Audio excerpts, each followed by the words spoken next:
Hello and welcome to another edition of the Lynn Lowdown, and today we have Executive Director of the Community Minority Cultural Center, Mr. Darrell Murkison. How are you doing, sir? I'm doing well. How are you today? I'm great. It's a new year, so it's that time of the year for the MLK Day of Celebration coming up, 36th annual one. Am I correct?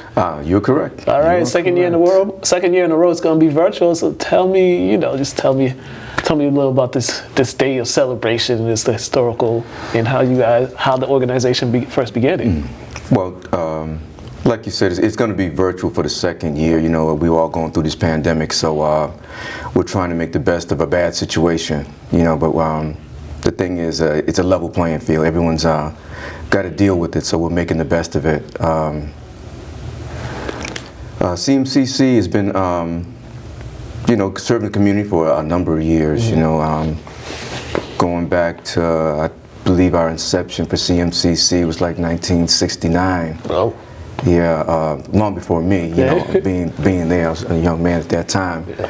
But just reaching out to the community, try to do some cultural things and educate people and bring them forward on even political things as well. So political action, all those different things happen at the Community Minority Cultural Center. Mm-hmm. And for this year's event, once again, you have a number of lined up guests and speakers for this. How are you able just to get those commitments from people to participate in this? Because normally when you host it at like at Knights of Columbus or the Old Port Hall, it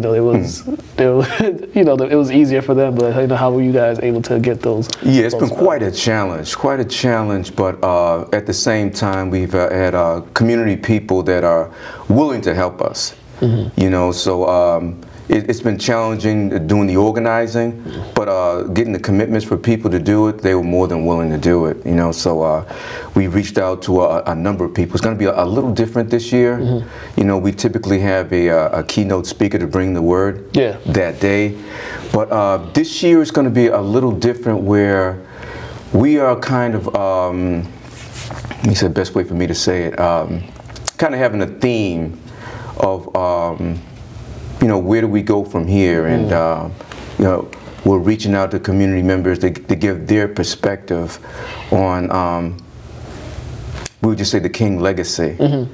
So what we did was we got together a group of people, men and women, to answer basically 3 questions, in regard to the King holiday. And that's going to spur the conversation for we're going to have for the presentation for MLK Day. Yeah, and it was a diverse group of people that you got, old, young, involved with this, men, women, as you said. About the importance of that, just having different perspectives from different age brackets. Because for a guy like me, 30. For a person my age, they know about Martin Luther King Jr. from school reading, looking up the historical things for themselves. But then there's some other folks in the community that lived through the time he was part of the civil rights movement, going state to state across the South, pushing forward that equal rights stuff. So there's still people alive in this community that can remember it, or watching it on TV and hearing it on the radio. Absolutely, and that's part of what we try to do. Try to have a cross section of people. Like you said, younger people who just know him from the history books, and there's people that were very young before his assassination during that time frame, and it was actually people that can remember a lot about it. So we try to have a cross section of people there that can probably relate to what was going on at that particular time and what they feel about Dr. King and how he's impacted us presently. Yeah, and his impact has really been felt in the Lynn community.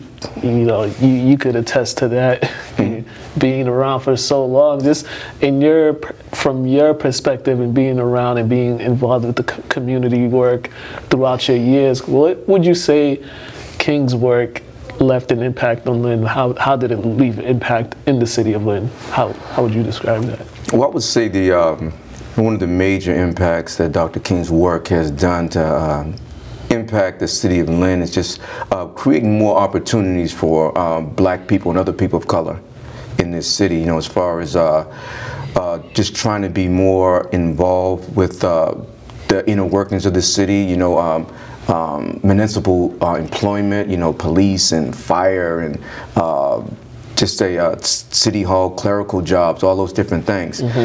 That's really been the impact. But as you can see, I still think we have a lot of work to do. Yeah. We have a lot of work to do, but that's one of the main things that Dr. King's legacy has impressed upon me and many people, and let us know the work we still have to do. Yeah, and if you look throughout the city, if you even look at City Hall, how diverse they've been the last few years, and some of the stuff that they've been doing as far as diversity, inclusion, hiring so many different people from different groups, and then also you look at the fire chief.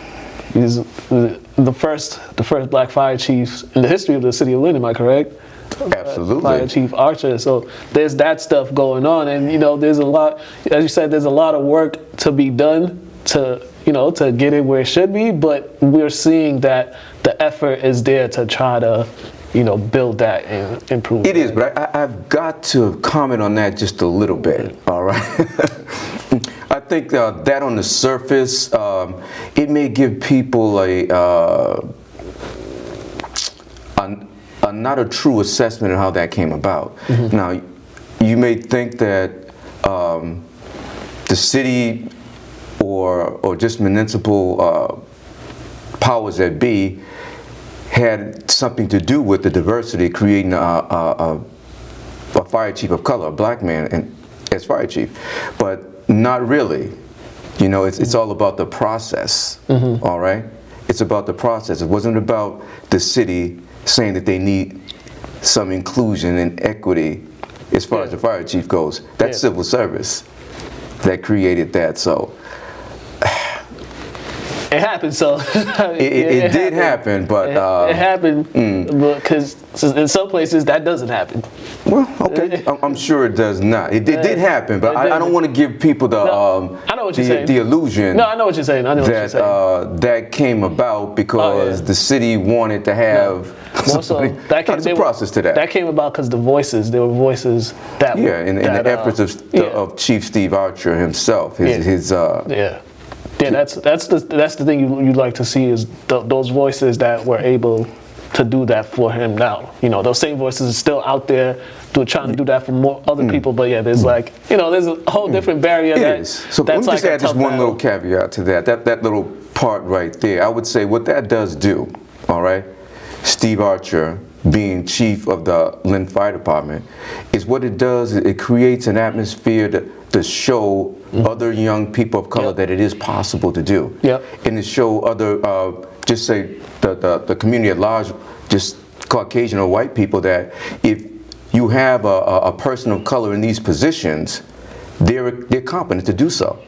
Qualified. They are qualified and competent to do so. So don't worry about them not being able to do the job, because they can. Yeah, that's the important. That's the important thing. When you have a qualified candidate of color, you should, because we see in so many different aspects and different jobs and stuff, they are qualified people of color, but they just they get brushed aside in that. But with this MLK event, please, it's gonna be Monday. This Monday. Can you please just tell the people some of the speakers that will be part of the program, that since there's no guest speaker, but some of the speakers that will be part of that. Yeah, those people that will be there, and they will be our guest speakers. Those people that will be there. We have Reverend Annie Belmer from Zion Baptist Church. We have Nicole McLean, a candidate for councilor at large. Also, Marvin Heapley was a candidate for councilor at large. Who else may have there? Ms. Gail Randalls, who is one of our board members at CMCC. Who else? We have Alicia Bingham. We do have Alicia Bingham, who's a product of Lynn Public Schools here. It's doing some other work with some big-time companies in engineering. So she's going to bring her perspective as well. Yeah. Chief Green. Chief Ken Green and Chief Archer. Yeah, and also the new mayor, the new mayor who will be. Mayor Jared Nicholson is also going to bring his perspective that day. Yeah, then there'll be performances as well. So the program will be aired on Lynn Community Television on Monday. Not sure of the time yet, but I think we're aiming for noon. Don't quote me, but I think we're aiming for noon. It might be earlier, and it'll also be up. It'll also go, I believe, it'll go on Facebook and YouTube. So just follow the Lynn Community Television platforms. You'll be able to tune into the program. Once again, 36 annual MLK Day of Celebration. 36 years, man. Yeah, 36 years. I'd say that's quite an accomplishment, and I have to give all credit to all those that came before me, Abner Darby and Virginia Barton, and a lot of other folks at CMCC to make that happen. Yeah, definitely. All right, Darrell, once again, thank you, man. Thank you for coming by to chat with me about this. Well, make sure you guys tune in. Also, make sure you go check out the CMCC. If you're around the area, go. There are locations on Union Street. Go check them out. Visit their website. Give them a call. Any information you'd like to know, they got it all over there. So please support them and check them out. You guys have been watching the Lynn Lowdown. Have a great day.